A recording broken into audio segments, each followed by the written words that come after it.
Eu não estou escutando. Boa tarde a todas, todos e todes. É com uma grande alegria que nós recebemos as pesquisadoras, doutora Mariana Russo, doutora Isabela Pinheiro, doutora Joana Bessa Topa, que vão estar trabalhando conosco na tarde de hoje, sendo que cada uma vai desenvolver uma temática específica, correspondendo ao título da mesa, Corpos, Racismo e Lutas Políticas. Então, nós não fizemos uma apresentação porque estamos optando para que cada pesquisador faça a sua própria apresentação, mediante aquilo que julgar interessante de estar apresentando aos ouvintes. Então, nós temos pessoas que estão aqui presentes no auditório e também temos pessoas que estão nos acompanhando pelo canal do YouTube. Desde já, nós agradecemos imensamente a professora Conceição e também as pesquisadoras que aceitaram este convite de estar contribuindo no colóquio que nós estamos realizando de maneira híbrida aqui na Universidade da Madeira.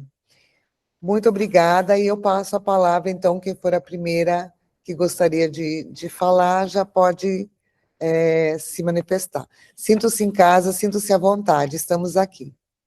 Obrigada. Obrigadíssima, e obrigada a nós também por este acolhimento e por estarmos aqui na Universidade da Madeira. Eu, se calhar, começaríamos aqui pela Mariana, que irá fazer a sua apresentação. Não sei se podes apresentar, Mariana, se calhar é mais fácil. Olá, boa tarde a todos, a todas e a todes. Eu sou Mariana, eu sou psicóloga e sou doutoranda na Universidade do Porto, na Faculdade de Psicologia e Ciência da Educação, no doutoramento de Sexualidade Humana. Vou fazer uma audiodescrição, para quem está assistindo ou para quem está ouvindo. Atrás de mim tem uma parede com 3 quadros, uma estilogravura, um outro é um quadro colorido com alguns prédios e um outro quadro com alguns dizeres. Eu estou vestindo uma camiseta marrom, com cabelo preso, tenho brincos longos, dourados. Eu vou falar um pouco sobre... Deixa eu compartilhar aqui.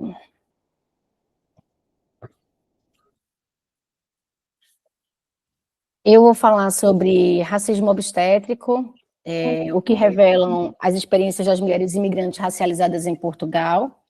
Esse é um trabalho que eu faço desde 2022, iniciei no mestrado, pesquisando sobre violência obstétrica, e esse resultado é fruto de uma pesquisa que vem sendo continuada, agora no doutoramento, pesquisando saúde materna de mulheres latino-americanas, com a orientação da professora Conceição Nogueira e com a orientação da professora Joana Topa, e agora no doutorado com a orientação da professora Beatriz Padilla também.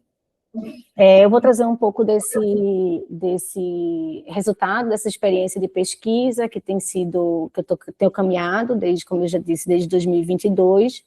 Essa apresentação discute como a violência obstétrica é vivida por mulheres negras e racializadas, migrantes, especialmente brasileiras, em Portugal, mostrando também que não é um evento isolado, mas uma expressão estrutural, de desigualdades raciais, de gênero, e hoje não só uma questão de nacionalidade, eu gosto de usar o termo território, a partir de um estudo qualitativo que eu fiz, em que eu entrevistei mulheres, eu propus pensar o racismo obstétrico como uma tecnologia institucional que produz sofrimento, risco, desamparo e que afeta profundamente a experiência da maternidade e o direito à vida.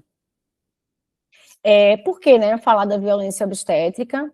A violência obstétrica vem sendo reconhecida internacionalmente como uma violação de direitos humanos e reprodutivo, e aí continua sendo amplamente naturalizada nas práticas institucionais, principalmente quando se olha para as questões das mulheres negras, migrantes, e que se pode perceber que essas violências se intensificam, sendo atravessadas por racismo, por xenofobia e desigualdades estruturais. Então, falar de violência obstétrica hoje é falar de quem pode parir com dignidade, de quem pode ser exposto ao risco, né, e quem é que vive esse desamparo. O racismo obstétrico é um conceito-chave, né? Hoje, né, muitos teóricos, voltando rapidinho, muitos teóricos falam que a violência obstétrica é uma violência de gênero, e não só uma violência de gênero, hoje a gente pode falar de um racismo, de uma xenofobia, de uma intolerância religiosa, enfim, de formatos de corpos. Então, a violência obstétrica hoje, ela abarca outras violências, né? E não só as questões de gênero. E aí o conceito é um conceito cunhado por Anna N. Davis, né, uma professora norte-americana, em que é a intersecção entre a violência institucional e o racismo médico, né, e o racismo obstétrico ele vai permitir compreender como práticas clínicas, discursos médicos e decisões institucionais produzem desigualdades raciais no cuidado reprodutivo. E aí não se trata apenas de uma atitude individual, mas de um sistema, né, historicamente desumanizado, que desumaniza esses corpos negros, né, que invisibiliza a dor, que legitima, né, intervenções coesivas, né, que se apoia no processo colonial, né, em que corpos negros eram corpos objetificados, né, que não eram vistos, inclusive, nem como humanos. Então, o racismo obstétrico atua como uma tecnologia de dominação reprodutiva, né, e, como eu disse, definindo, né, quem merece ser cuidado, quem merece ser escutado, quem merece proteção, quem merece dignidade. E, nesse caso, soma-se a migração, né, essa vulnerabilidade reprodutiva, uma vez que o processo migratório, ele intensifica a vulnerabilidade reprodutiva, principalmente em mulheres racializadas e mulheres negras, né, que têm mais dificuldades do acesso, que tem o estereótipo de hipersexualização, de promiscuidade, mulheres que, até o século passado, não tinham direitos, não eram vistas como humanas, né, então, mulheres que geralmente enfrentam dificuldades no acesso ao sistema de saúde, né, que desconhecem seus direitos, que sofrem barreiras linguísticas e que sofrem tratamentos discriminatórios. No caso aqui das mulheres brasileiras negras, né, racializadas, a raça e o território, eles trabalham, né, conjuntamente, operam aí produzindo essas desconfianças institucionais, descontinuidade no pré-natal e a maior exposição ao risco obstétrico, né? Uma vez que alguns estudos já mostram também que muitas das mulheres, né, as mulheres negras, são as que mais sofrem, né, com a mortalidade materno-infantil também, né, com violência. Entre casos e arquivos, o inventário de práticas coloniais, né, esse estudo, ele mostra, né, que essas mulheres vivenciaram múltiplas formas de violência obstétrica no sistema público, né, no SNS português. A metodologia, como eu falei, foi qualitativa, e foi possível compreender, né, não apenas, né, só os fatos clínicos, mas sentidos objetivos da experiência, né, revelando como racismo, gênero, migração, né, estruturam esse cuidado ou a falta deles.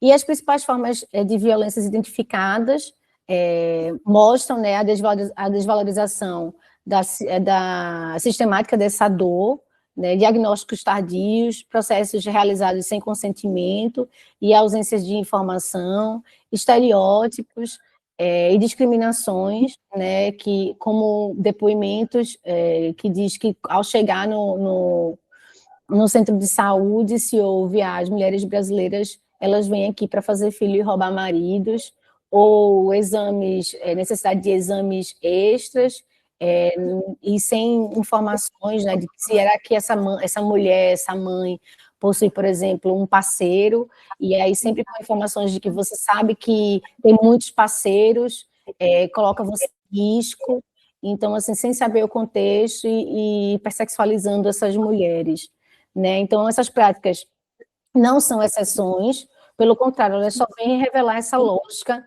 institucional que trata o corpo das mulheres negras e racializadas como resistente, menos dignas ao cuidado e mais disponíveis à intervenção.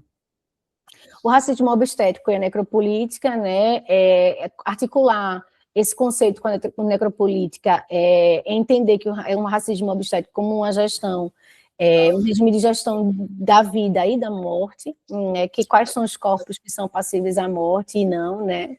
Então, a negligência, o atraso a atendimento e a normalização do sofrimento pode ser produzido, né, pode ser chamado dessas pequenas doses de morte. E aí acaba que o risco apenas não é biológico, né? Essas mulheres acabam sofrendo socialmente, psicologicamente, sexualmente, e recai de forma desigual sobre essas mulheres e suas crianças. E aí, com isso, né, vem o desamparo, vem o trauma e a maternidade. Historicamente, né, essas mulheres são mulheres que não puderam maternar por muito tempo, que foram alvo de destituição familiar ou objetos de reprodução, né, do processo de escravidão. Essas mulheres produziam mais produtos, né, mais braços para o trabalho e para a escravidão, e essas mulheres não puderam maternar, né? Então, do ponto de vista psíquico, também essas experiências produzem desamparo, medo e principalmente ruptura, né, dessa confiança institucional. A maternidade, que poderia ser uma experiência de cuidado e reconhecimento, acaba sendo marcada por trauma, né? E aí muitas dessas mulheres relatam o desejo de não engravidar novamente, só evidenciando que essa violência afeta decisões reprodutivas e a relação com o próprio corpo. E indo para finalizar, né, eu trago aqui esse apelo da justiça reprodutiva, inclusive é um termo cunhado por Loretta Ross, né, justamente para trazer discutir a questão dos direitos de Loretta Ross, uma mulher negra, estadunidense, que traz, inclusive, essas questões do direito de ter filho, direito de não ter filhos, direito de criar filhos com dignidade e segurança. Né? Então, a justiça reprodutiva ela entra aqui para ampliar o debate, não para além do acesso aos serviços, né, mas para incorporar também as condições sociais, raciais e políticas, né, que moldam essa maternidade. Não basta sobreviver ao parto, é preciso garantir dignidade, segurança e cuidado, e as experiências das mulheres negras, né, e racializadas, migrantes, mostram que esses direitos continuam, infelizmente, profundamente desiguais. E, por fim, né, considerações finais, ou melhor, uma chamada política, né, reforçar que o racismo obstétrico não é um desvio, mas um efeito estrutural, do modo como a assistência do parto é organizada.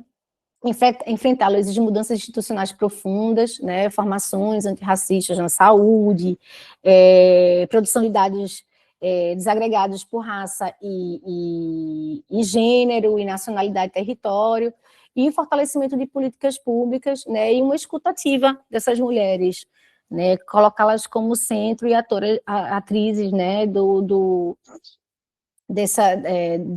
produção de políticas públicas. E quem sabe aqui um convite, né, desse diálogo entre Brasil e Portugal, para que você possa pensar, né, essas políticas de saúde reprodutiva.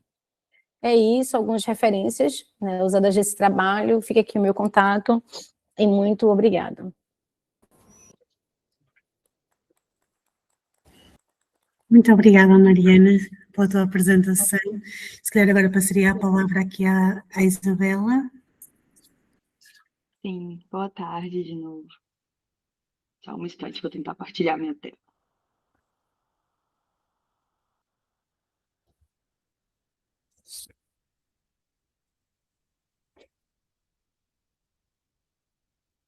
Conseguem ver minha tela? Sim. Sim, perfeitamente. Tá bem. Obrigada. Boa tarde mais uma vez. Boa tarde a todas as pessoas presentes aqui conosco. Eu gostaria de cumprimentar novamente, né, a professora Joana e a Mariana, minha colega e minha amiga. Eu vou me apresentar brevemente e vou dar um pouquinho do contexto do que eu trouxe para a gente refletir aqui hoje, que é um recorte do meu projeto de doutoramento. Eu sou Isabela, sou doutoranda em Psicologia na Universidade do Porto, na Faculdade de Ciências da Educação e Psicologia, e também sou psicóloga na Universidade de Brasília, e tenho como orientação, né, a professora Conceição e a professora Joana.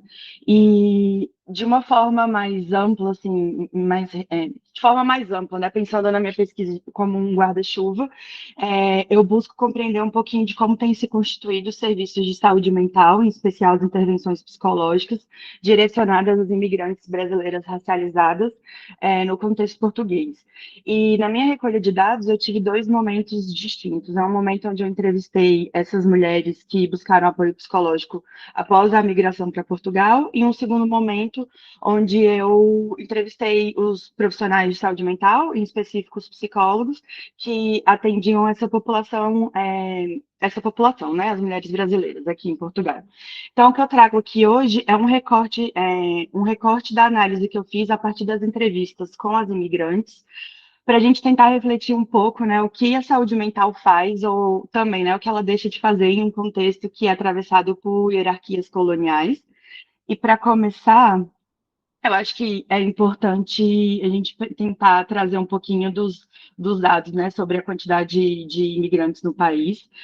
Portugal vem vivenciando um crescimento exponencial nas últimas décadas da quantidade de pessoas migrantes no país, em especial na última década, e os relatórios oficiais mais recentes apontam que hoje somos mais de 1,5 milhão de imigrantes no país, o que representa cerca de 15% da população total. E a nacionalidade mais representativa é a nacionalidade brasileira, com cerca de 31% dessa população, e uma parcela bem significativa, 44%, são mulheres.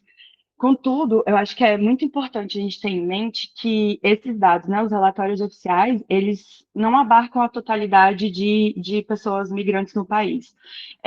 A gente sabe, né, que muitas pessoas vivem sem autorização de residência, e isso vem muito de um processo, né, burocrático muito moroso, e que acaba funcionando na prática como um mecanismo de precarização da vida dessas pessoas, né, de dificultar o acesso aos direitos fundamentais. Então, a gente tem que entender que isso não é apenas uma questão, né, um entrave administrativo, mas também são políticas que produzem e reproduzem um contexto de muita vulnerabilidade.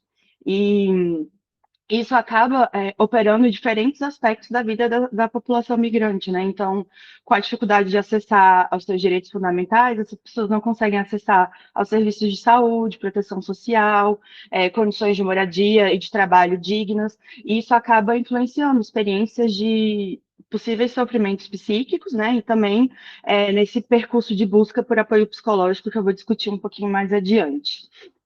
É, Além desse contexto, né, dessa questão de números, né, da população migrante no país, é importante a gente ter em mente que esse crescimento dessa população acontece num contexto político muito específico, né? Nos últimos anos, a gente tem observado, tanto em Portugal quanto em outros países europeus, uma intensificação de discursos anti-imigração, de crescimento, né, e fortalecimento de partidos de direita e de extrema-direita, que acabam por legitimar narrativas e discursos de ódio, né, e de ameaça que são direcionadas a minorias étnicas e à população migrante também.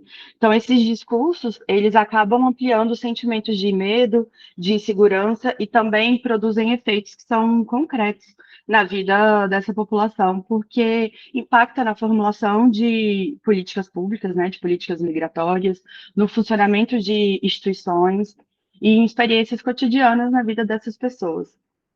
Além disso, também persiste no país, né, um conjunto de práticas de racismo institucional em diferentes serviços públicos, inclusive serviços de saúde.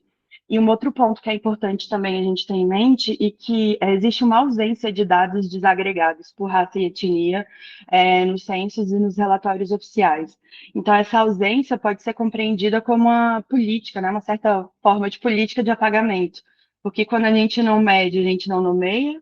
Quando a gente não nomeia, a gente torna ainda mais difícil reconhecer e enfrentar essas desigualdades raciais que são tão estruturais. Então, a gente está falando de uma realidade que é marcada por desigualdades que não só persistem, mas que também sistematicamente produzem desigualdades e invisibilidade para essa população. Então, diante de todo esse contexto, a pergunta que orientou a minha análise foi: de que maneira o racismo estrutura, né, simultaneamente o sofrimento psíquico, as trajetórias migratórias e os percursos de busca por cuidado psicológico aqui em Portugal. Então, eu parto de uma compreensão que o racismo ele não é um fato isolado ou uma discriminação ocasional, ele funciona como uma estrutura que organiza as diversas condições de vida, né? Então, quer no trabalho, quer no acesso aos serviços públicos, no cotidiano, nas relações profissionais, nas relações pessoais e nas experiências de pertencimento, como também dentro do setting terapêutico, né? Dentro do cuidado psicológico. Então, para responder essa pergunta, minha pesquisa, né, foi pautada numa metodologia qualitativa e centrada na própria voz das participantes. Foram realizadas 15 entrevistas individuais, semi-estruturadas, com mulheres brasileiras racializadas, residentes em Portugal e que buscaram apoio psicológico após o seu processo de imigração. Eu acho que é importante frisar também que quando eu uso esse termo, mulheres brasileiras racializadas, ele é utilizado como uma categoria analítica, né, dos dados e também como um posicionamento político.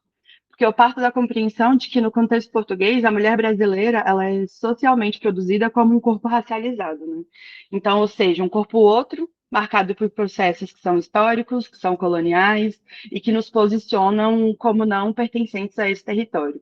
Então, quando eu falo sobre racialização, eu estou me referindo a processos sociais que inferiorizam, né, que nos inferiorizam, que sexualizam os nossos corpos, deslegitimam as nossas identidades. Então, é importante a gente ter tudo isso em mente, e o meu objetivo, quando eu uso essa categoria analítica, não é apagar as diferenças internas entre as participantes, pelo contrário, porque eu reconheço que outros marcadores sociais da diferença, como escolaridade, classe social, orientação sexual, eles também estão presentes, eles se interseccionam e acabam produzindo experiências de vida que são muito específicas e muito distintas entre si. Então, isso reforça, né, que esses processos que eu estou falando, né, esses processos de racialização, eles são tão estruturais. As entrevistas, então, elas foram feitas com o objetivo de compreender as trajetórias migratórias dessas mulheres, as suas experiências de sofrimento psíquico e o processo de busca por apoio psicológico após a imigração. A análise dos dados ela foi feita através da análise temática reflexiva, e os temas eles emergiram numa construção interpretativa, né, que foi produzida através dos dados, obviamente através do relato dessas mulheres, da teoria e do meu posicionamento enquanto pesquisadora. Ou seja, né, esse processo é um processo analítico que é situado e reflexivo também.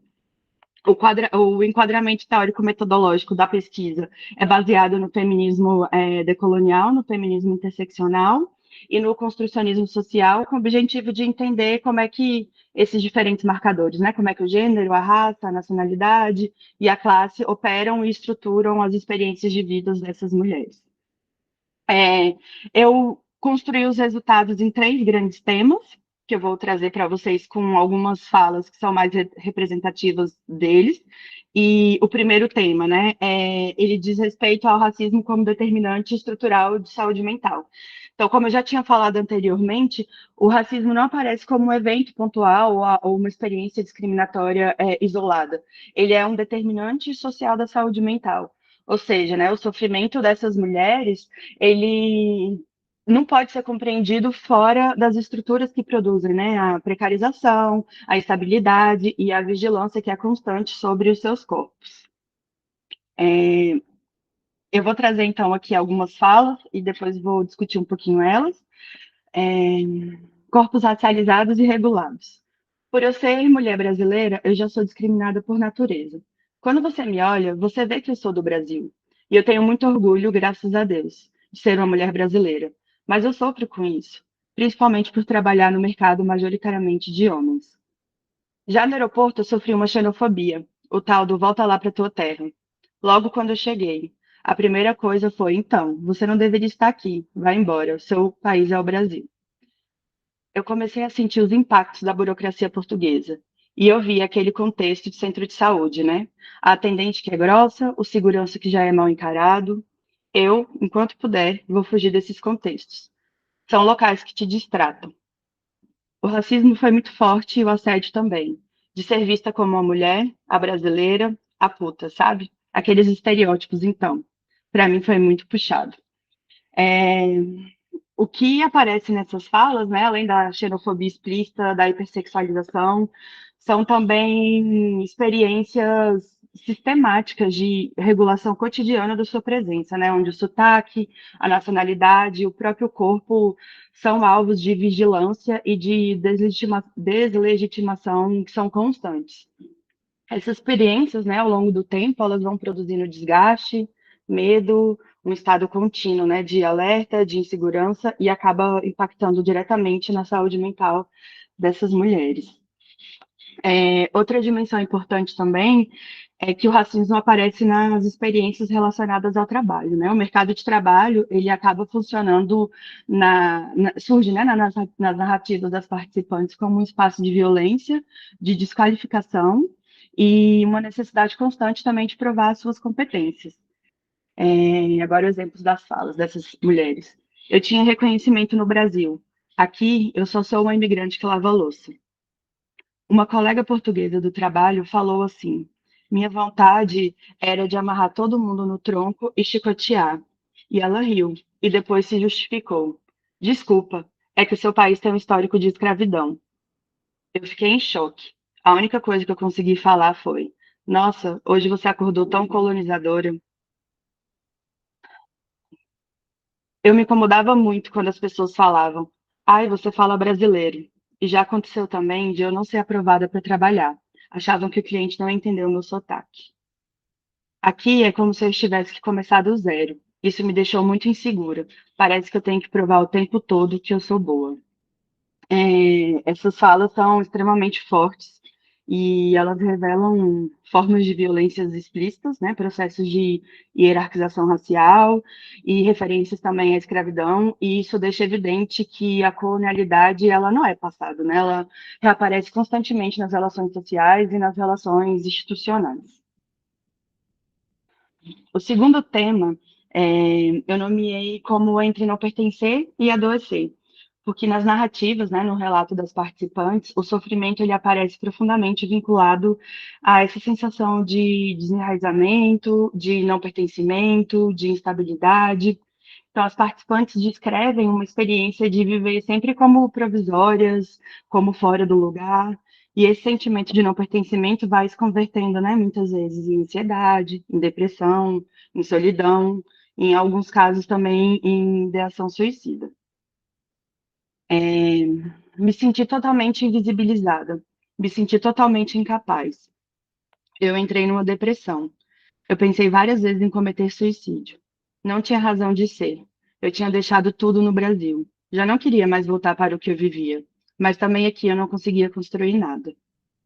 Eu me sinto uma estrangeira. Eu sinto que eu não pertenço a esse lugar. Chorei e percebi o quão não inserida eu estava. Isso me incomoda muito. Não ter os meus direitos. Eu sempre exigi que os meus direitos de cidadão fossem cumpridos. E aqui nem cidadã eu sou.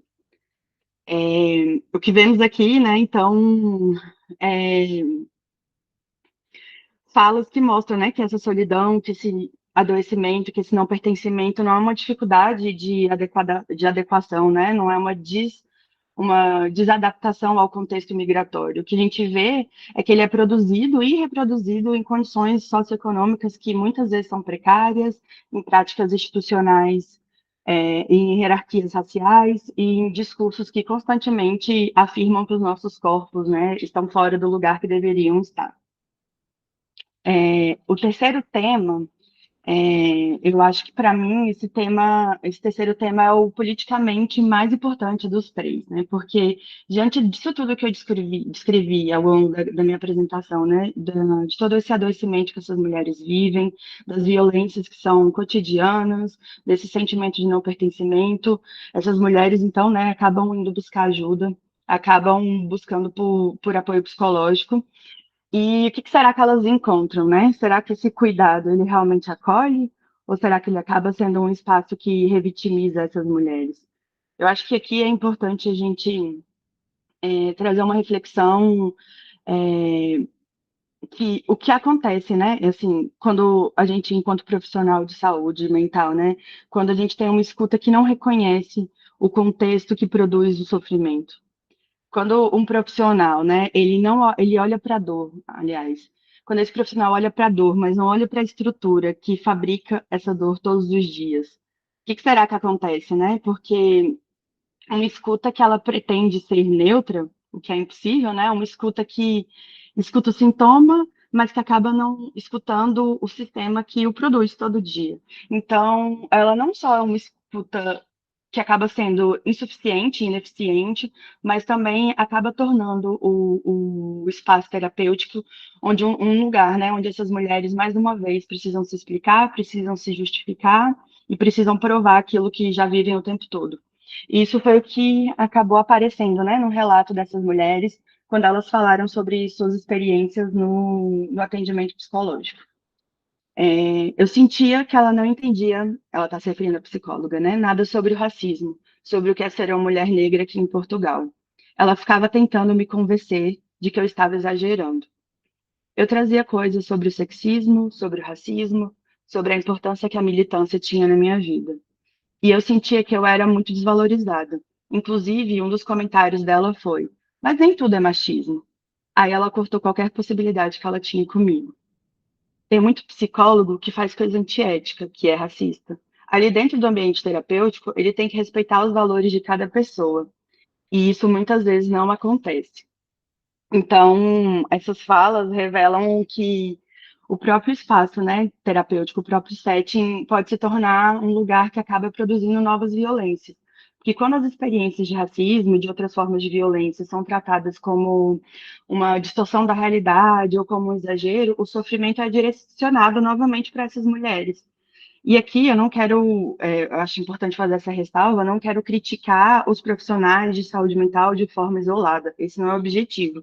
Mas eu acho que é importante a gente ter em mente, né, a gente reconhecer que quando a formação e a atuação em saúde mental, ela não incorpora perspectivas que são críticas em relação à colonialidade, à raça e à migração, a gente corre risco de que essa escuta acabe revitimizando essas mulheres, né? Então, a gente precisa ter em mente que se o mundo continua operando, né, contra esses corpos, por meio do racismo, da exclusão e da precariedade, uma escuta que tende a ignorar todas essas dimensões, ela se transforma mais uma vez em um lugar de dúvida, de solidão e de invalidação. Então, apesar, né, dessas experiências que as participantes compartilharam, nas entrevistas elas também formularam aspectos que são muito pertinentes, né, sobre como elas entendem que deveria ser esse cuidado psicológico. Já estou finalizando aqui minha fala. Elas trouxeram, né, o que elas entendem como um cuidado ético. Então, uma fala bem representativa foi da participante número 6, né, da imigrante 6.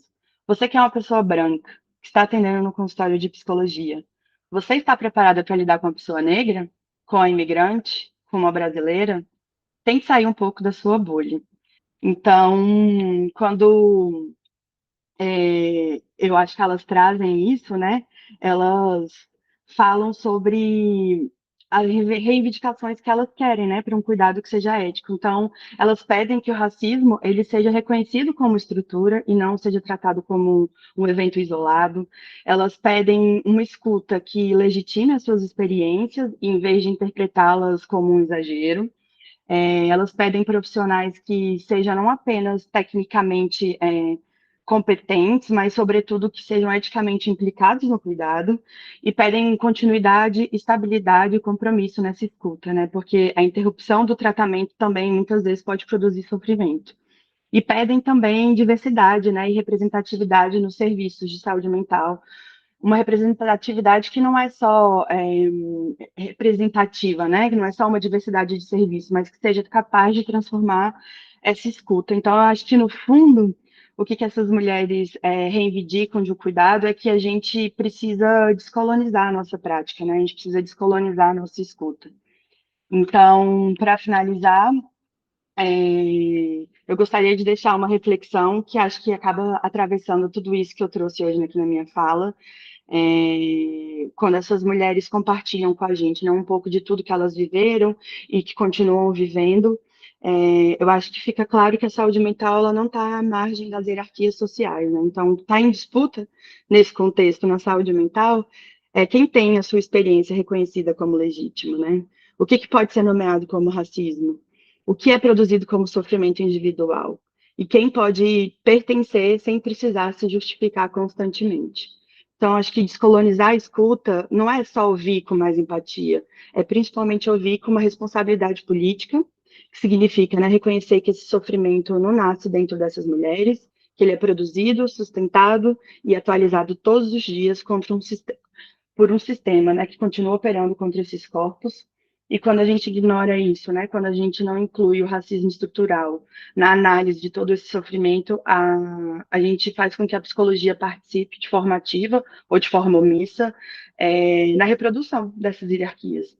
E, por outro lado, se a gente tem uma clínica que se posiciona de forma ética, de forma situada, ela pode se tornar um espaço muito seguro para essas mulheres, porque a gente sabe, né, não é a psicologia que vai salvar o mundo, não, a gente não vai acabar com essas desigualdades que estão tão estruturais, mas se a gente pode fornecer para essas mulheres um espaço seguro, um espaço de validação, de reparação histórica e de reconstrução das suas identidades e de pertencimento, a gente está falando, então, de um cuidado que pode ser político, né, de essa responsabilidade política.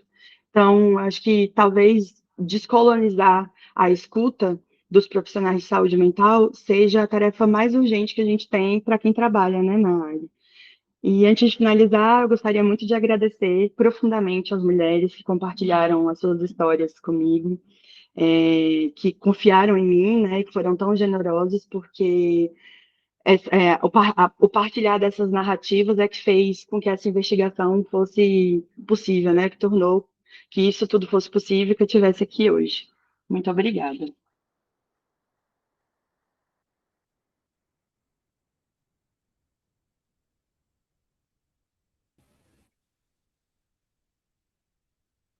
Obrigada, Isabela, pela tua apresentação. Eu vou então passar a fazer a minha apresentação, se me permitirem.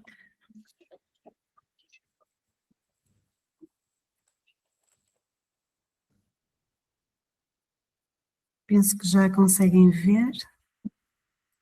Já. Já, ok, obrigada. Bem, antes de mais, boa tarde a todas as pessoas que estão connosco.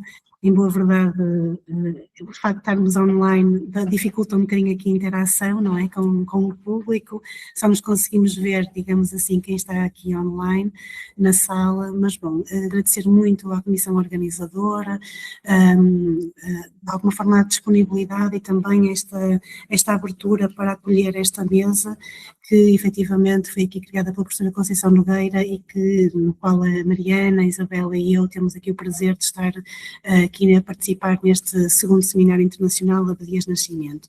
E portanto é com grande gosto que aqui estou.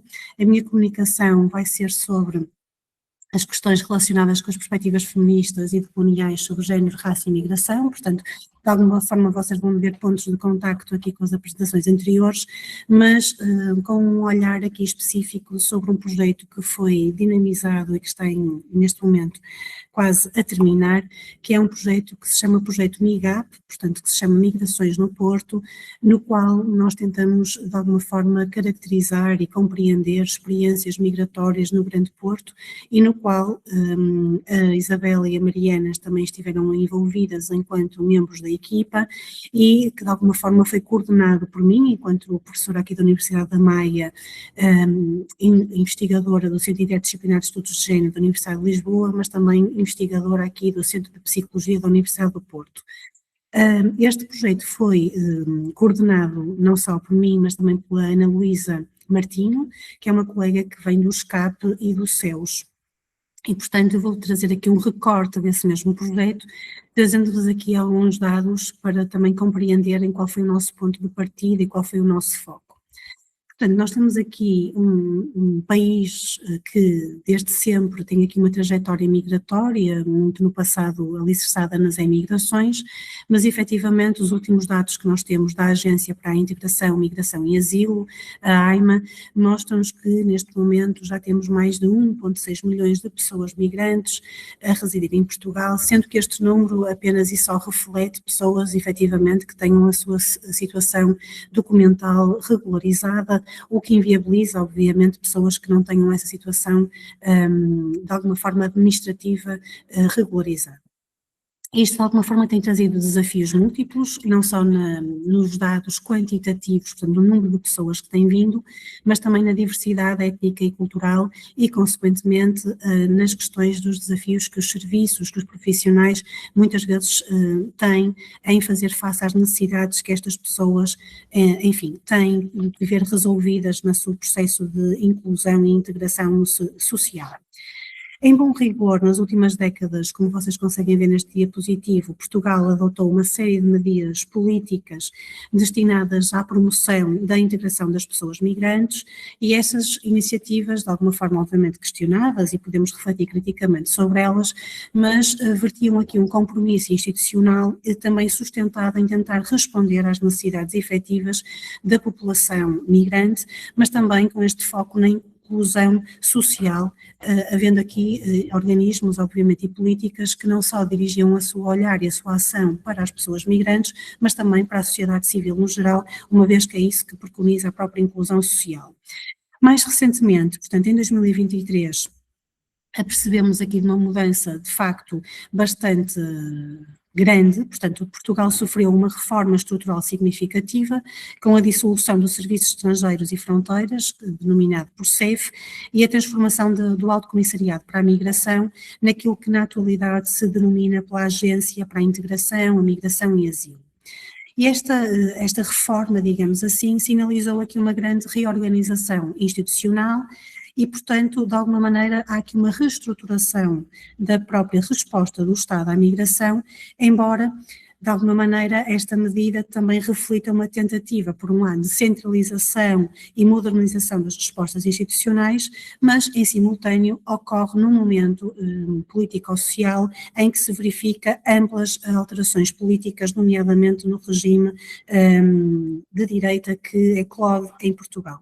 E, portanto, embora Portugal tenha esta historicidade de país que algumas práticas que até eram vistas internacionalmente como positivas na inclusão, de repente entra aqui num processo de crise esta que de alguma forma se percebe que há aqui um retorno, portanto um retorno muitas vezes em algumas das políticas migratórias que estão a ser colocadas em vigor, que de alguma forma demonstra-nos uma mudança, portanto uma mudança perceptível na direção à abordagem mais restritiva, portanto de colocação de fronteiras visíveis e invisíveis para a vigilância no que diz respeito à governança da migração.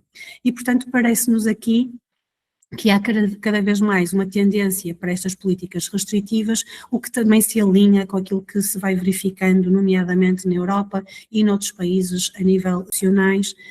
E, portanto, todas estas situações, não só das mudanças político-sociais, mas também estruturais e institucionais, levaram efetivamente a que nós tivéssemos aqui uma preocupação e um olhar atento, até porque já desenvolvemos investigação na área das migrações há alguns anos e, portanto, ficamos bastante amedrontadas até com qual seria a repercussão destas mudanças e pensando aqui, obviamente, que não deixamos com isto de ser um país que tem uma história colonialista, que tem aqui marcadores do patriarcado, o racismo e entre outros ismos que depois, obviamente, estão aqui em interface nesta interseccionalidade que está inerente a estas problemáticas sociais. Para além disto, verificamos também aqui outras mudanças significativas, daí o aparecimento deste projeto. Portanto, não só temos estas mudanças políticas, não só começamos a ver a opinião pública realmente exaltada e com narrativas anti-imigração muito fortes, como também começamos a perceber que em cidades, nomeadamente o Porto, começamos a ter episódios de violência sobre comunidades migrantes nunca antes vista, portanto uma violência direta, gratuita, com um nível de violência realmente muito exacerbado face àquilo que também era o historial da nossa cidade, digamos assim. E para além disso, verificávamos que o Porto, neste momento, e portanto, quando eu falo em Porto, estou a falar aqui no Grande Porto, em que inclui Porto, Maia, Matosinhos, Gondomar e Vila Nova de Gaia, começou a ter aqui um crescimento realmente bastante exponencial, tendo um crescimento mais de 52,8% de pessoas migrantes a virem para esta zona territorial, o que não era efetivamente muito, enfim, não era historicamente vulgar no país. O que é que nós tentamos aqui perceber, e este recorte que vos trago, lá está, é um recorte apenas de um estudo muito grande que foi feito durante maio a julho, portanto um estudo de cariz qualitativo, em que se fez várias entrevistas a pessoas recém-chegadas, migrantes, de diferentes nacionalidades, homens e mulheres, mas especificamente para esta apresentação trouxe-vos aqui as questões das masculinidades na migração, em que trago aqui um olhar e um micro estudo, que de alguma forma fizemos aqui este recorte, que se baseia aqui numa leitura feminista interseccional, em que trazemos aqui estudos decoloniais que de alguma forma criticam e examinam como é que estas masculinidades vão sendo construídas ou reconstruídas em contextos moldados pela colonialidade do poder e pela regulação moral dos corpos e das sexualidades. Em diálogo com autores como Connell, por exemplo, nomeadamente pelas questões que muitas vezes são trazidas à discussão e até por outros autores, nomeadamente as geografias morais, o estudo procurou compreender como é que formas específicas de masculinidade, tais como esta imagem do homem como não é, o perpetuador das migrações, a pessoa mais visível, a pessoa protetora, etc., são moldadas e reconfiguradas neste processo de pessoas em trânsito no que diz respeito ao contexto nacional português.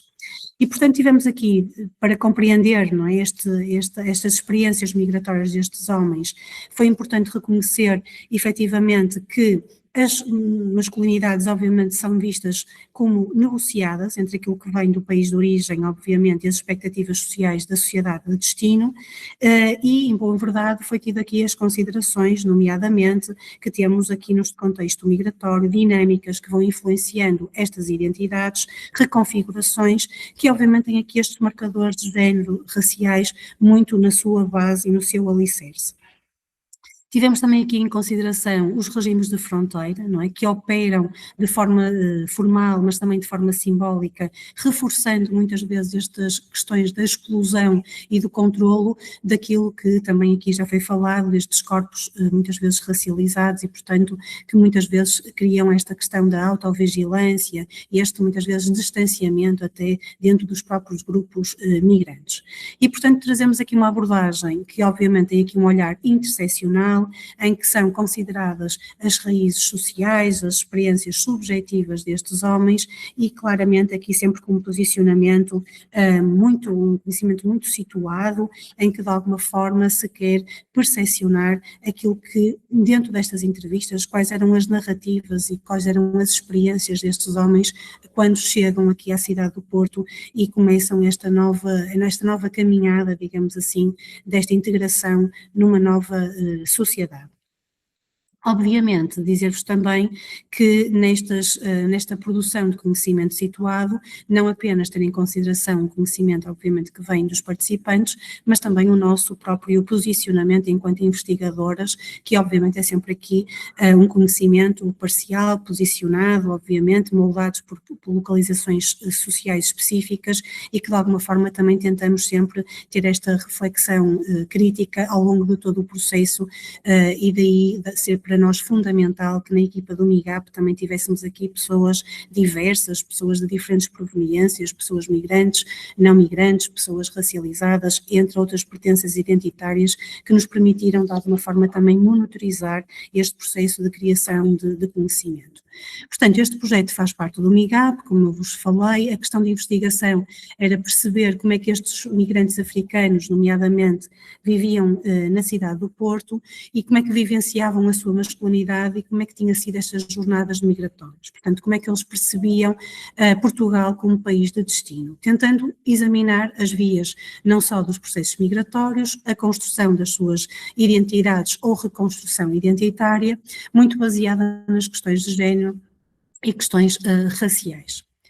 Em termos da análise que foi feita destas entrevistas, portanto, foram auscultados 9 homens que vinham do continente africano, homens de nacionalidade marroquina, angolana e da Argélia, em que, de facto, tínhamos aqui homens que viviam aqui no Grande Porto há pouco tempo, portanto, em média estavam cá há cerca de 1 ano, e alguns deles até estavam há menos tempo, portanto, 3 meses, portanto, nós queríamos mesmo perceber quem estava a chegar, qual era a sua percepção e de que maneira é que lidava com esta interface com o contexto nacional português.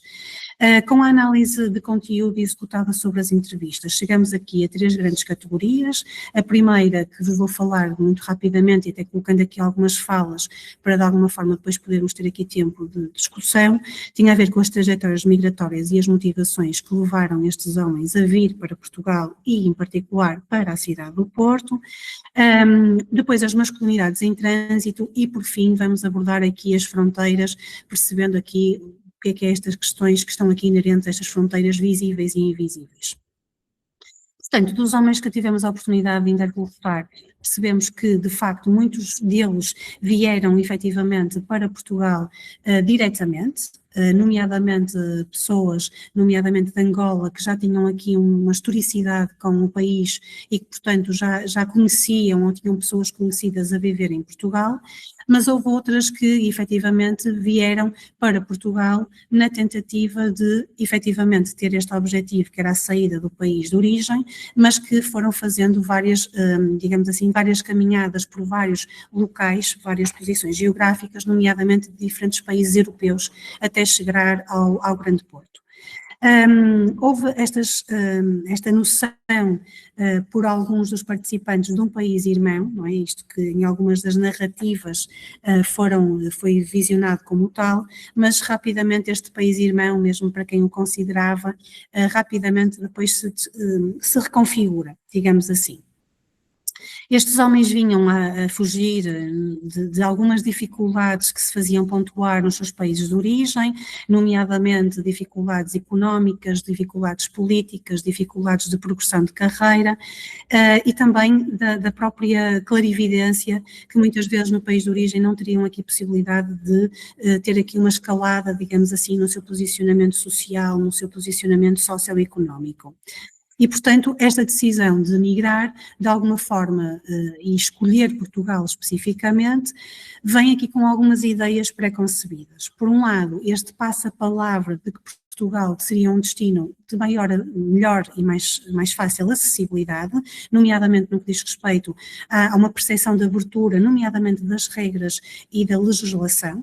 Portanto, havia aqui muito esta noção e esta expectativa inicial. Por outro lado, homens que nos evidenciam que o facto de existirem redes sociais, isto era fundamental também para lhes dar segurança de que o seu processo de integração decorreria da melhor forma, e depois também esta proximidade cultural e climática que de alguma maneira também foi elencada aqui como algo que motivou este processo migratório. Claro está que estas questões não vêm no vazio, portanto há aqui muitas vezes esta ideia de um poder simbólico da Europa nas decisões relativas à migração, portanto alguns deles vinham aqui à Europa e escolheram o contexto do continente europeu, vendo-o como um espaço e como países que de alguma forma tipificam a justiça social, a dignidade e os direitos humanos. E portanto coloquei-vos aqui também algumas narrativas destes participantes que isso mesmo elencam. Não é? Ao mesmo tempo, reconhecem ter um conhecimento às vezes impreciso sobre aquilo que era Portugal, nomeadamente assumindo que há aqui um desfazamento de expectativas entre aquilo que eram as informações que detinham do país e aquilo que de facto é a realidade. Portanto, estes imaginários sociais muitas vezes foram defraudados face à realidade que encontraram cá no país. E isto leva a que alguns homens, de facto, nas suas narrativas evoquem aqui a capacidade, de alguma forma, de sentirem uma reconfiguração no seu eu, na sua identidade, através daquilo que eles designam, por exemplo, o acesso à paz moral, às questões da saúde mental, em que se sentem muito mais apaziguados no contexto aqui de vivência em Portugal, mas também do uso e da noção da sua liberdade e da sua capacidade de agenciamento. Portanto, se por um lado vêem Portugal e o Grande Porto como um contexto facilitador deste bem-estar, desta capacidade de ir além daquilo que poderiam ir no seu país de origem. Por outro lado, vemos também que há aqui algumas reconfigurações relativamente à utilização, por exemplo, que fazem dos seus tempos e face a algumas interfaces com os sistemas, com as pessoas, criando aqui ajustamentos àquilo que faziam no país de origem e àquilo que fazem em Portugal. Nomeadamente, obviamente foi diferente entrevistar homens que dominassem a língua portuguesa daqueles que não dominavam, portanto muitas vezes a questão até da integração laboral passou por uma aprendizagem inicial da língua portuguesa.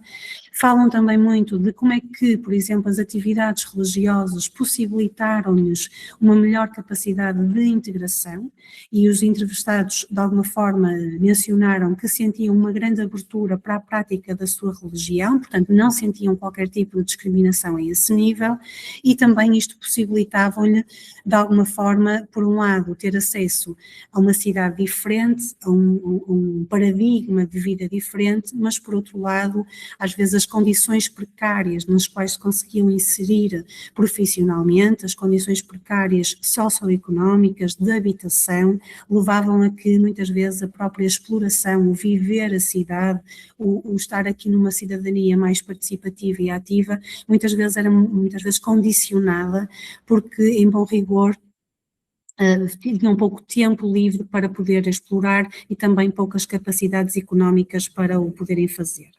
Quando questionados diretamente sobre a discriminação percebida, de facto foi curioso para nós percebermos que nas narrativas destes homens sentiam Portugal como um país muito acolhedor, e, portanto, não percebiam existir aqui claramente as questões da discriminação.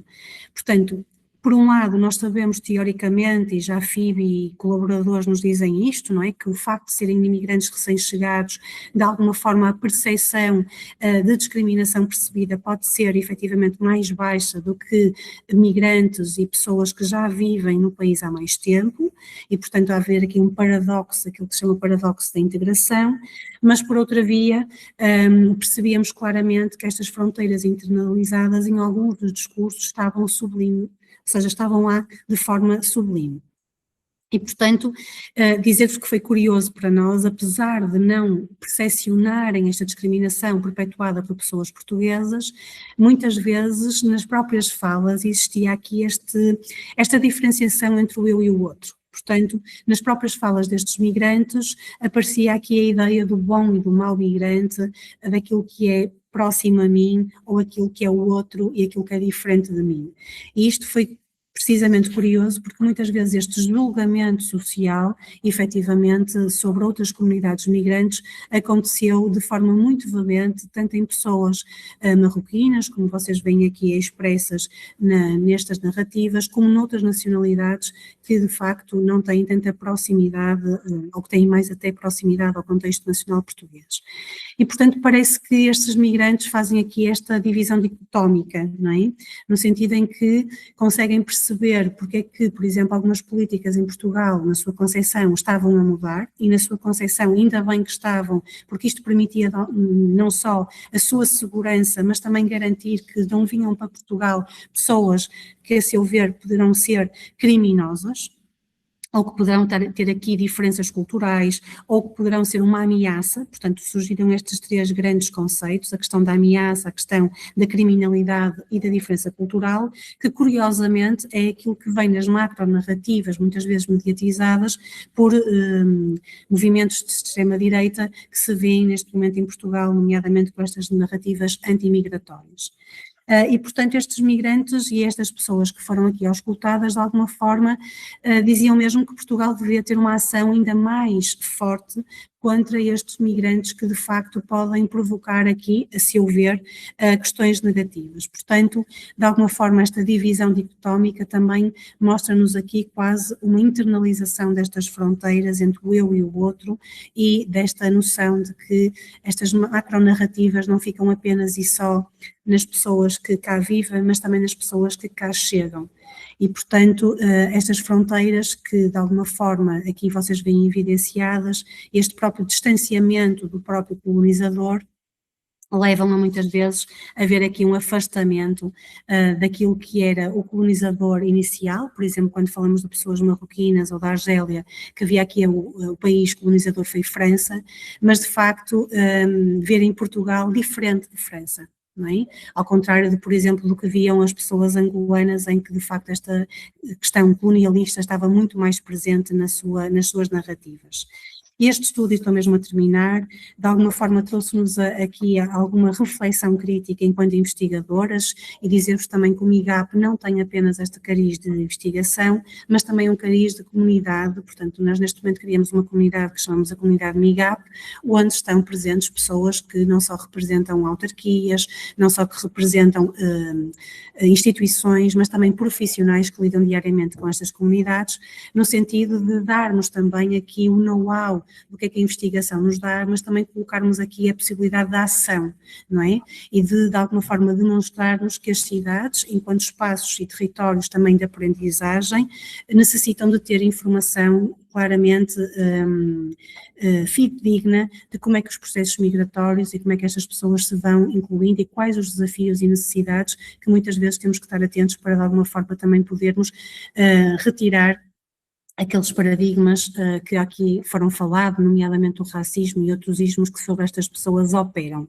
Portanto, de alguma forma, e tentando ser assim mais sucinta, que sei que estou a demorar bastante tempo, de alguma maneira este estudo permite-nos perceber e de alguma forma informar que os próprios municípios, portanto, que estão a receber neste momento estas pessoas, têm que olhar para si e perceber que efetivamente os próprios municípios têm aqui a capacidade de criar medidas antirracistas, de criar medidas de perceber o racismo que ainda existe em Portugal e de que forma, embora não se tenha visto aqui expresso nestas narrativas destes participantes, a podem desconstruir, criando aqui políticas de facto de inclusão social que sejam em prol da justiça e da igualdade e não políticas que muitas vezes vão ser mais uma vez opressoras e que criam aqui mais padrões de discriminação social. E diria assim como terminado. Muito obrigada.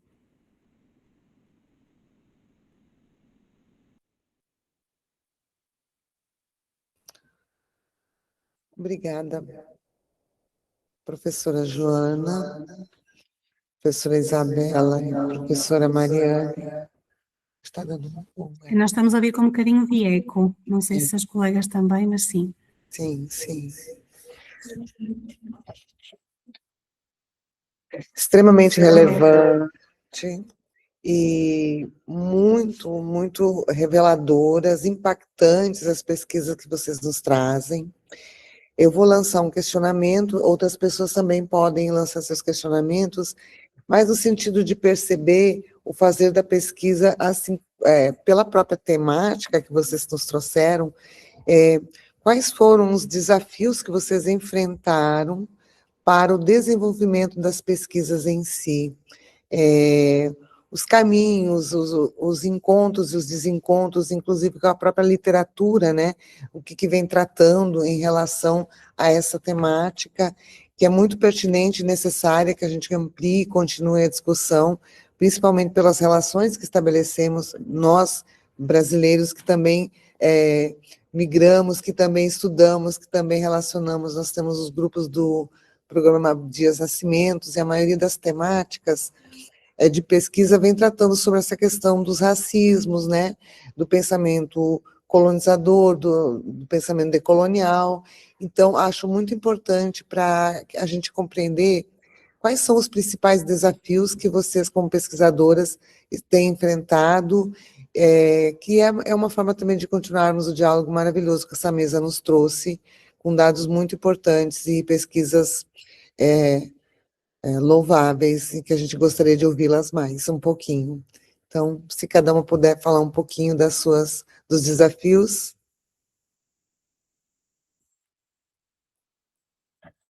Eu posso começar, pode ser? Eu acho Sarah foi falando, eu fui aqui pensando em alguns aspectos, e no caso da minha pesquisa em específico, como eu tinha como critério de inclusão que essas mulheres tivessem buscado, né, apoio psicológico depois do processo migratório, aí tem uma coisa que é muito importante da gente refletir, e que eu até coloquei como limitação mesmo no meu estudo, é que como essas mulheres, grande parte delas não conseguem acessar aos serviços públicos de saúde, né, então não conseguem acessar ao SNS, grande parte dessas mulheres tiveram que fazer esse atendimento psicológico num contexto privado, né, num contexto de atendimento particular.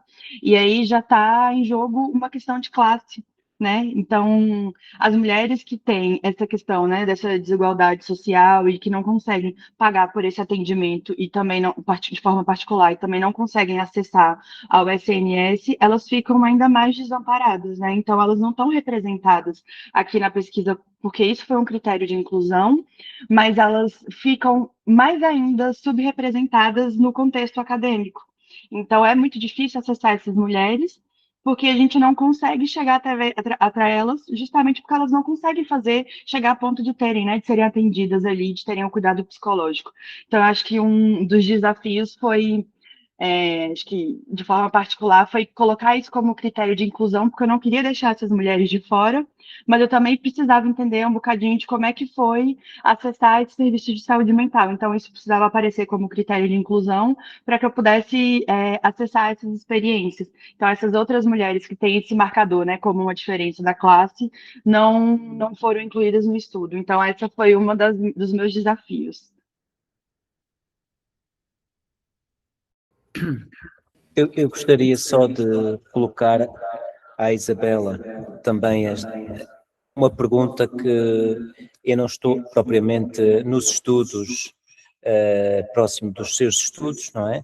Mas eu tenho uma curiosidade, este racismo estrutural, ele manifesta-se da mesma forma para com as mulheres e para com os homens, ou de forma diferenciada? De forma, obrigada pela sua pergunta. De forma diferenciada, porque a gente tem que entender, né, que cada um desses marcadores, eles funcionam ali de forma diferente. Então, geram experiências que são muito específicas e muito distintas. Então, a gente tem aqui, né, no caso da minha pesquisa, um recorte que é um recorte de gênero. Então, eu entrevisto, né? Eu estou com essas mulheres, estou entrevistando essas mulheres. Tem um recorte de nacionalidade, né? Por fato de eu ter escolhido mulheres brasileiras. Tem um recorte de raça, porque somos vistas como corpos racializados no contexto português. Então, quanto mais a gente vai interseccionando esses marcadores, mais eles vão produzindo opressões e vulnerabilidades.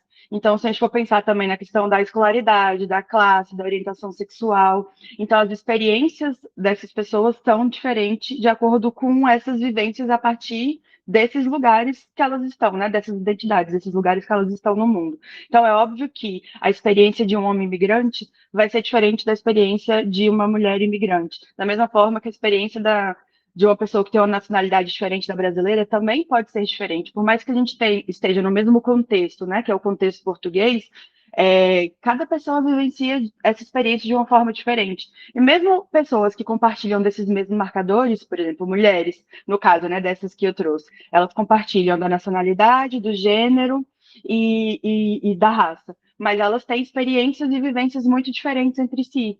Então, a gente não consegue generalizar e nem dizer esse sofre mais, esse sofre menos, porque o sofrimento ele não é quantitativo, ele é individual, ele é qualitativo.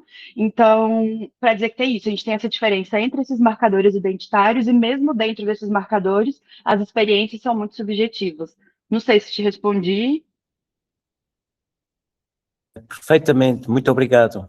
Nada. Com certeza, sim, sim.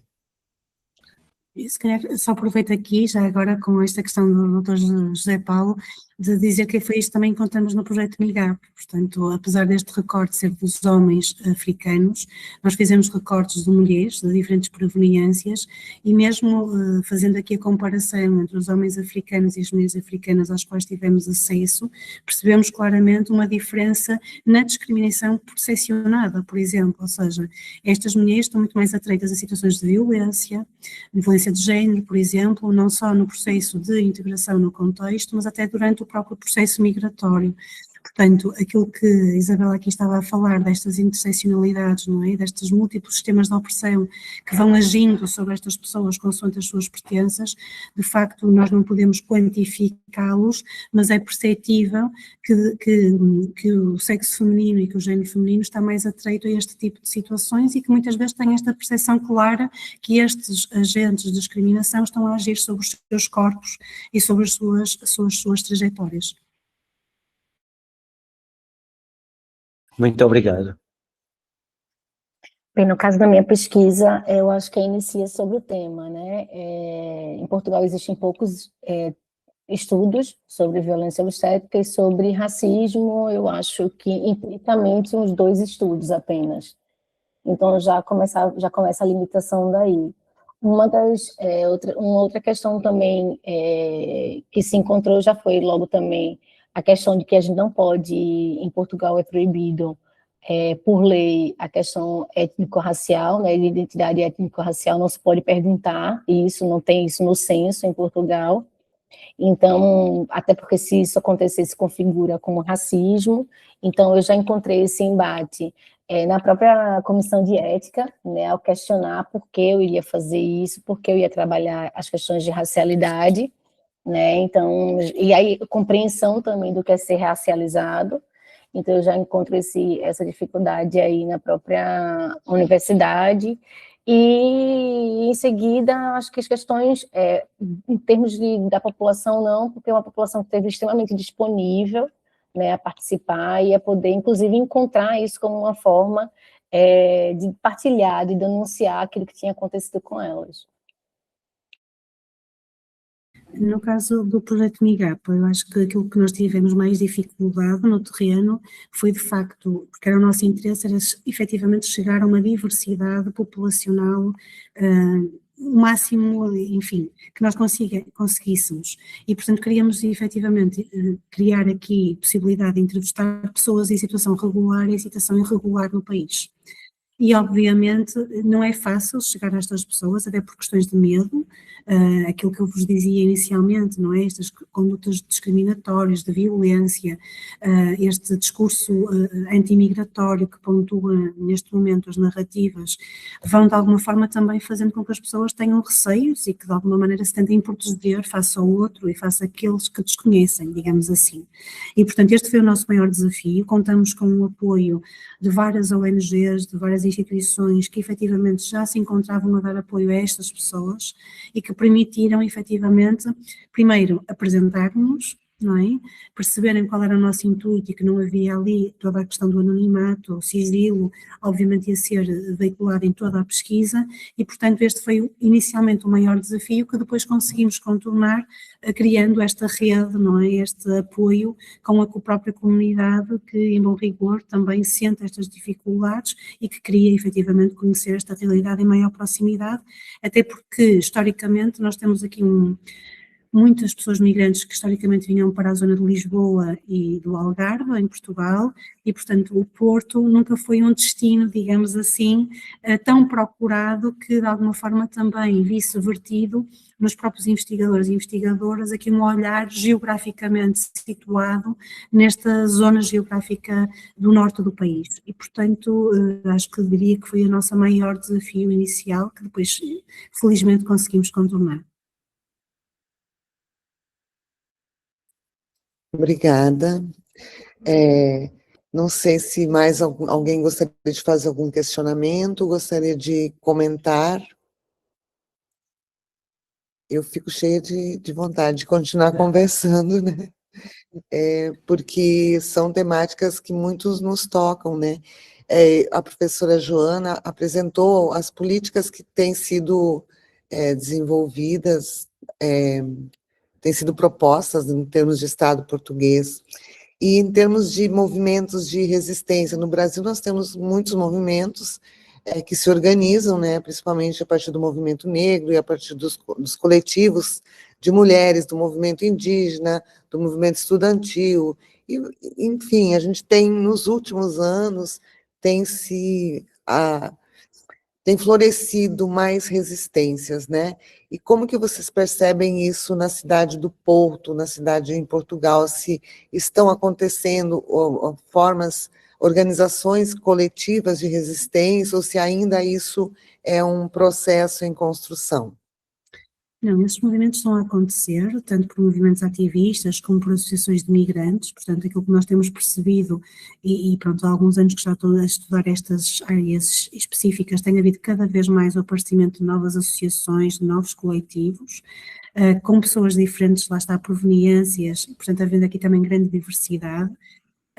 O que acontece muitas vezes é que depois há aqui um embate, muitas vezes até nas próprias associações de migrantes, em terem financiamento para as suas atividades. Portanto, existe aqui uma grande precarização ainda daquilo que é a atividade associativa no contexto nacional português e, portanto, estamos a falar sempre de associações que trabalham muito por projetos, não é, com financiamentos que são de curta duração e, portanto, a estabilidade dos seus profissionais, que de alguma forma já têm um know-how, não é, que de alguma forma lhes dá também aqui outro entrosamento no contexto nacional português, muitas vezes não consegue ter continuidade. E, portanto, diria que, apesar de termos muitos e de alguma forma muito diversos movimentos neste momento e várias pessoas organizadas nesse sentido, por vezes falta um bocadinho esta questão também de terem condições para efetivarem o seu trabalho, o seu bom trabalho, como por exemplo a Casa do Brasil de Lisboa, um exemplo disso de uma forma inexcedível, não é? Em tudo que é a sua promoção, tudo que é o seu desenvolvimento, as atividades que desenvolve com a comunidade e para a comunidade, e também, por exemplo, com esta extensão, não é, da rede, ou seja, criar pontes entre o que é o movimento associativista, o movimento ativista, mas também a própria academia, os próprios profissionais, portanto, percebermos que neste momento estamos a viver um momento em que realmente temos que dar as mãos no sentido de encontrar novas respostas que façam jus àquilo que Portugal sempre foi, que era um país acolhedor e que neste momento está a ver estas questões, não é, a andarem para trás. No meu caso, no caso da violência obstétrica, né, existem sim associações, inclusive tem uma associação portuguesa desde o início de 2000, mais ou menos, que ela surge, e aí com isso vai surgindo outras associações, como a OVO, que tem ao redor do mundo, não só em Portugal, né, tem a Samani, que é com mulheres negras e racializadas, entre outras, de partos, de traumas no parto, entre outros. E, inclusive, foi a partir daí que Portugal conseguiu ser o primeiro país, né, da Europa a conseguir aprovar uma lei que reconhece o nome de violência obstétrica, né, devido a associações, a pesquisadores, a mães, né, a ativistas que trabalharam e lutaram para que isso possa ser reconhecido, né, continue sendo reconhecido, porque a luta, ela continua. Só acrescentando, as meninas já falaram muito bem sobre isso, mas eu percebo que sim, vem acontecendo esses movimentos, vem acontecendo o aumento, né, dessas associações e de coletivos, só que isso acaba ainda sendo um espaço de muito privilégio, né, porque se a gente pensar, primeiro tem a questão da desinformação, de uma forma geral, de essas mulheres acessarem esses lugares, né, esses imigrantes, mas também, muitas vezes, de não ter condição de frequentar esses espaços, porque tem vidas que não permitem que estejam ali, né? Então a gente também tem que pensar isso, que muitas vezes esses lugares, essas associações, esses coletivos são frequentados por acadêmicas, por acadêmicos, então por pessoas que estão ali no mundo da pesquisa, ou que ganham, né, bolsas, ou que ganham editais mais curtos para promoverem atividades, mas que isso a longo prazo acaba não sustentando, porque a gente não tem, né, políticas públicas que fomentem esse tipo de ação a longo prazo aqui no país. E também a gente tem essa questão que a gente foi falando ao longo das apresentações, de ter muitas vezes condições de vida socioeconômicas que são extremamente precárias e não viabilizam frequentar outros espaços e ter, né, ter a oportunidade de estar ali em rede. Então, por mais que a gente venha percebendo esse crescimento, né, das associações e dos coletivos, dos espaços de militância, eu acho que eles ainda são muito reduzidos e quem frequenta ainda é uma amostra muito específica da população. Então, obrigada, Isabela. Obrigada, Mariana. Obrigada, Joana. Mais algum questionamento? Temos alguma questão? Não, aqui no YouTube não. Não. Bom, então, acho que a gente pode ir encerrando o trabalho, agradecendo ao Porto, agradecendo a professora Maria Conceição, né, que organizou essa mesa, e desejando muito que as pesquisas de vocês floresçam, que iluminem outras pesquisas, que nasçam outras pesquisas e que a gente possa continuar essa discussão em outros momentos, em outros lugares, reconhecendo a extrema importância do que vocês vêm desenvolvendo, né? Então, nós agradecemos, muito obrigada por terem colaborado conosco, e aí a gente deixa um minuto para vocês também fazerem a despedida de vocês. Eu não sei nem se eu me apresentei no início, mas o meu nome é Marisete, na Universidade Federal de Sergipe, e foi um grande prazer estar aqui com vocês. Então, a palavra com vocês, e depois eu passo para o coordenador, Paulo Brazão. Marisete é a coordenadora principal do Abdias, sim. Então, muito feliz por estar aqui, por estar recebendo vocês, a professora Conceição também participa do programa Abdias Nascimento, né? Então, nosso muito obrigada. A palavra está com vocês, depois eu passo para o Paulo. Eu gostaria de agradecer, então, muito obrigada pelo convite, foi um prazer estar aqui com vocês hoje, espero que a gente tenha outras oportunidades de continuar esse diálogo em outros momentos. Acho que há um ano atrás, ou não lembro, acho que a Mariana vai saber melhor, ela estava comigo, a gente conheceu algumas pessoas que vieram fazer um período lá na Universidade do Porto, né, na disciplina que a professora Conceição deu, então a gente conheceu algumas pessoas do projeto, participamos também do primeiro seminário que aconteceu na Universidade do Porto há um ano atrás, acho que foi em março do ano passado. Então é um prazer estar aqui de novo, muito obrigada pelo convite. E fico à disposição também para o que precisarem. Também queria aproveitar para agradecer, né, dizer que, enfim, é sempre bom compartilhar o que a gente está trabalhando por aqui, né, dizer que fico feliz em poder partilhar aqui com conterrâneos no meu Nordeste, sou de Recife, e saber que tem essa troca, né, Brasil e Portugal. Acho que é importante a gente poder também ver o que é que a gente está fazendo por aqui, o que é que essa população que mora por aqui anda sofrendo, ou anda vivenciando, né, anda experienciando, e aí é sempre bom poder partilhar e fazer parte e contribuir um pouquinho para que algumas coisas possam mover, né, se é que isso pode acontecer, mas espero que sim. E aí, qualquer coisa também estou à disposição, vou continuar pesquisando e se puder partilhar, né, e a gente puder estar trocando, é sempre bom. E agradeço o convite. Sim, eu também gostaria de agradecer a primeira oportunidade, como comecei a minha intervenção, em meu nome e em nome da professora Conceição, obviamente a disponibilidade para a criação desta mesa. Tem sido muito bom seguir também aqui o seminário, tenho assistido pelo YouTube a algumas das sessões, ontem tive o prazer também de ver aqui a mesa que trouxe a debate as questões do racismo nos territórios educativos, portanto acho que temos aqui muito a aprender uns com os outros, não é? Estas trocas são sempre construtivas para algo melhor e, portanto, é com muito gosto que vejo a Universidade da Madeira também a receber este evento, esperando que, de facto, estas trocas não terminem com este mesmo momento, mas que continuem nos lugares, noutros contextos e, portanto, obrigada por nos acolherem, obrigada por esta tarde e agradecer também aqui à Mariana e à Isabel, obviamente também a participação delas neste desafio que lhes lançamos, digamos assim, que a professora Conceição lançou a todos e que de alguma forma agarraram de imediato. Muito obrigada. Então, eu também encerro também aqui e agradeço, eu também tenho muito a agradecer por toda esta colaboração, vamos continuar sempre juntos neste trabalho. Mais uma vez, muito obrigado e até breve. Esta gravação ficará no YouTube. Muito bem, obrigadíssima. Continuação de bons trabalhos. Obrigada. Obrigado. Obrigada.